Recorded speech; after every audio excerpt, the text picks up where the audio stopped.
I'm Amy Goodman, a sculptor who was given the incredible honour of sculpting this piece, and I've got a studio of project workshops in Hampshire. I initially started work on this project, preliminary drawings were back in November 2011. As you can see, I also weld in steel. I've made, dozens and dozens of life-size horses and animals and people in steel over the years. But my dream was always to make a public memorial in clay for bronze or bronze resin one day. So when the Romsey Commission came along, it was absolutely the project of a lifetime. Here you can see the horse and trooper resplendent in the park. Here is Chips. He was one of my wonderful models, beautiful Trichina. And my dear beloved Jimmy here, my old thoroughbred, and he was very much the inspiration for the portrait of the horse. Sadly, he's no longer with us. Here you can see me in my studio making preparatory sketches, surrounded by my resource material. And this drawing here, the Romsey War Horse drawing, this was the very, very, very first sketch I made back at the end of 2011. This drawing was inspired by Lionel Edwards' wonderful drawing Pals, and it just showed the wonderful affinity between a trooper and his horse. Here you can see the progress stages of me making the little scale model. Another name for it is a maquette. And as you can see, I started off with a steel structure and then progressively popped on clay.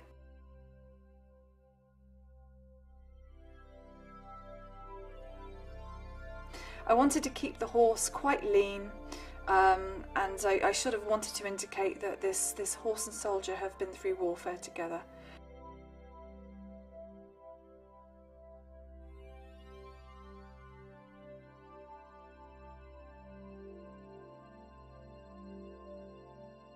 But they're sort of echoing each other's body language. It's a very harmonious piece.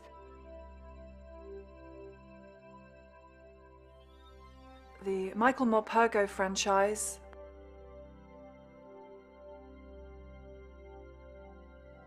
Jack Seeley and his famous Horse Warrior, as well as Lionel Edwards and his drawings, were very inspirational to me.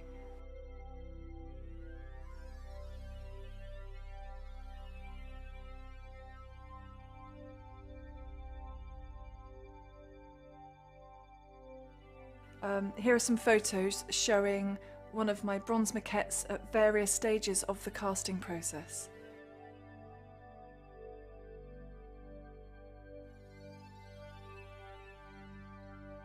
Alex, my model there in the gear.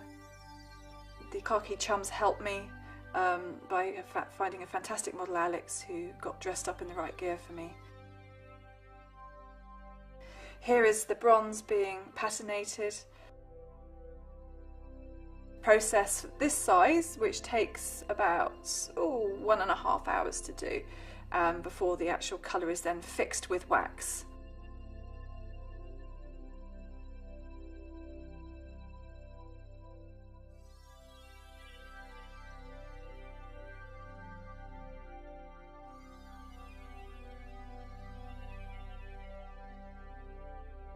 After the scale model, we had to create a life-size armature, which had to be very, very strong, cope with up to a ton of clay. And Ryman and Lee's Sculpture Castings, the studio there, the guys and gals there helped me with this. Here it is arriving in the grain store at Project Workshops. And I'm just testing it out here.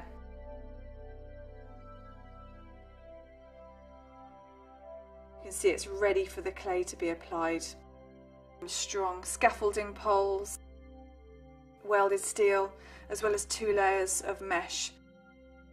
So it's designed to cope with 2 to 3 inches of clay over the whole piece. Actually here you can see the scale model with all the points of reference to make sure that all the measurements are accurate in 3D. And this started from a grid on the plan at the bottom.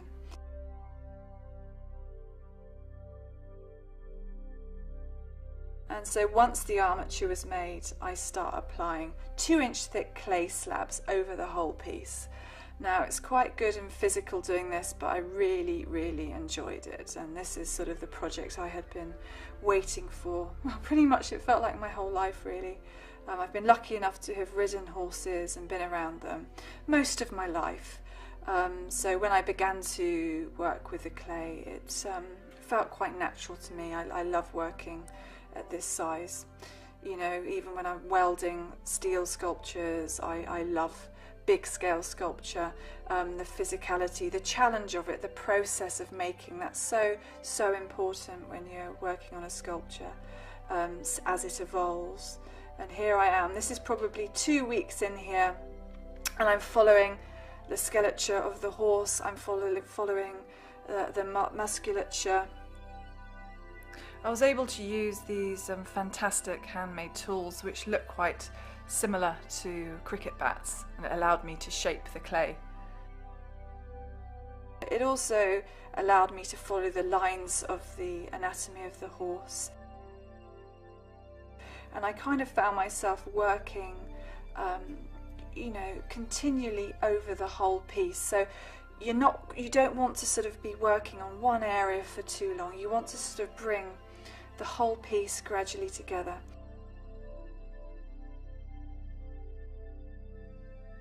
And you can see here that the trooper is away from the horse, so we designed it so that we could safely pull the trooper away from the horse, so I could work on both of them in the rounds.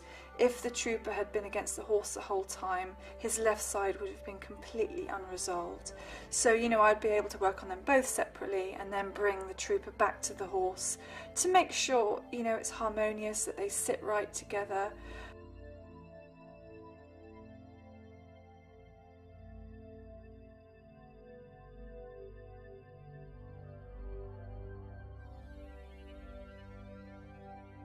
Well, for the trooper, I mean, Alex didn't pose for me nude, but I did sort of sculpt him nude before I put the clothes on, so I wanted the clothes to sit on him properly.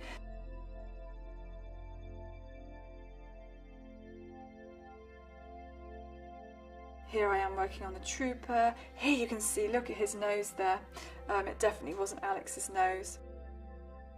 As here you can see, it's starting to come together, but the eyes are much too narrow at this point, so I had to keep going away, measuring the models and coming back again and making little subtle adjustments all the time.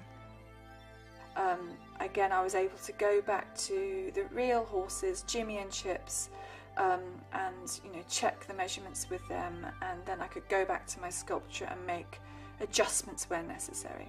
Here you can see both the horse and trooper are completely covered in plastic. When I started off making the piece, the clay is very wet and damp, and I didn't have to wrap it so religiously, but as I was working on this piece for 3.5, 4 months, and we were going into the summer here, I had to make sure it was all covered properly, and I would wrap individual sections because sometimes I would only want to work on one particular area. If I was to unwrap the piece completely every day, that just took up an hour and a half in itself. So where I could, I just unwrapped the particular area I was working on. So you can see here I had a piece on the base, over the body of the horse, the neck and head, each individual leg, the tail, the trooper. You know, you're constantly fighting the drying out clay. If it was left out for too long, it begins to crack. What you want to do is you want it to dry out a little bit, because you don't want it to be too soft at the latter stages because you're working on the finer detail. At the same time, you don't want it to dry out too quickly because that's when you get cracking. But you know, some days I did want to unwrap the whole piece so I could just see how the whole thing was coming together. And when I did have it out in the open, I would have to spray, gosh, every 5 minutes or so, because you are really fighting it drying out. And here you can nicely see my maquette next to the horse, and what I could do, I had my ratio of measurements, so I could just go back and check that I had the right widths. You know, I found with the head I had it quite too narrow for a while, so I had to sort of make quite a few adjustments until I was happy. And again, I wanted to respect the anatomy of the horse, but I left a little bit of extra negative space in places because I wanted it to be a sculpture with movement and with life. So I just don't personally like to make things too smooth, and that's just the way I work. And here you can see, and what I actually found was, although I referenced my maquettes, I did do quite a lot of it intuitively as well, because I also wanted it to sort of flow as a sculpture. And here I'm just sort of checking the widths, you know, distance between the legs. I actually found in the final weeks I had to lower the knees of the horse. I had them too high, so I was constantly making adjustments, and the beauty of clay is you can. Here's the trooper, checking him in the rounds, wanted to get the fall of his breeches correct.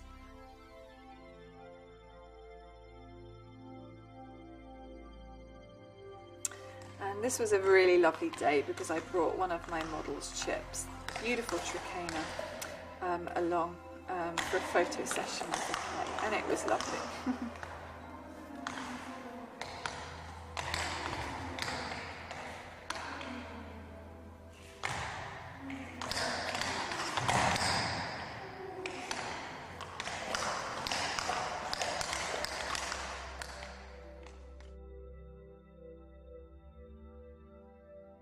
And it was lovely to have them next to each other.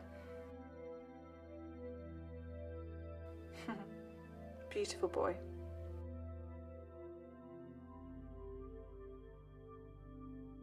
My clay's been made, it's leather hard, and it's ready for the moulding stage. Here are the team at Ryman & Leader Sculpture Castings, Alec, Andrew and Karolinka.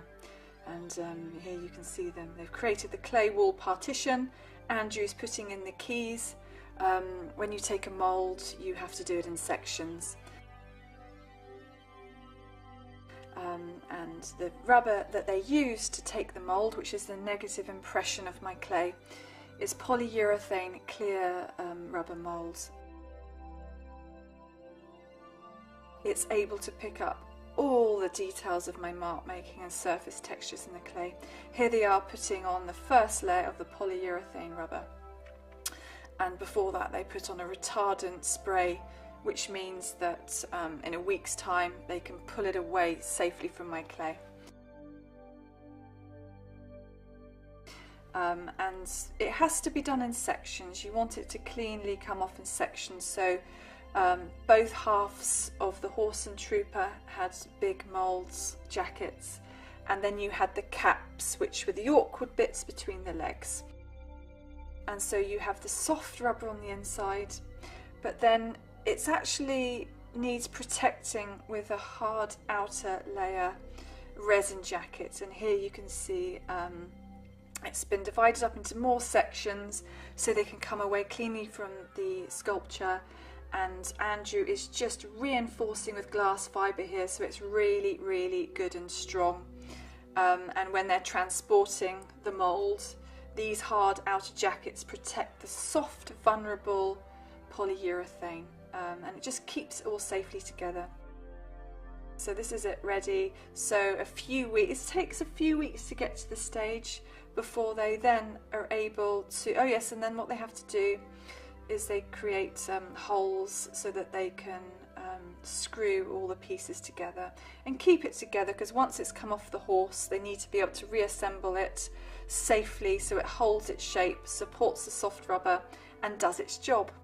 Here they are pulling away those hard outer jackets, and what they then did was they reassembled these outside immediately, you know, so it just saves their time when they're transporting it back to their studio at Compton.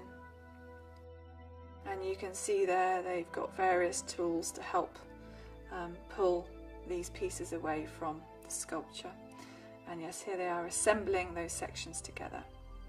Now this takes a bit of brute strength, pulling the soft polyurethane away from my clay. And here the horse can be revealed again.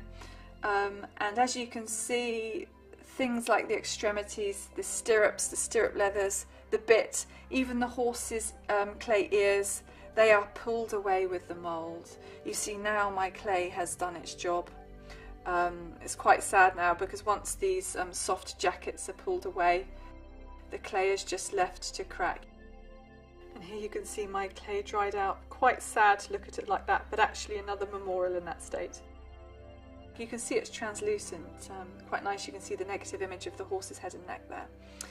And yeah, here they are, they're putting the soft polyurethane back inside the hard jackets, and now they're just pulling away the other half. So you can see that when you're making a public memorial, it's a team of people that make it happen. And I've known these guys for the last 15 years or so now, and they're a great team to work with. And when I get my bronze resins cast, I quite often spend time with them working on them at their studio. And obviously with this big piece, they had to actually come and mould this piece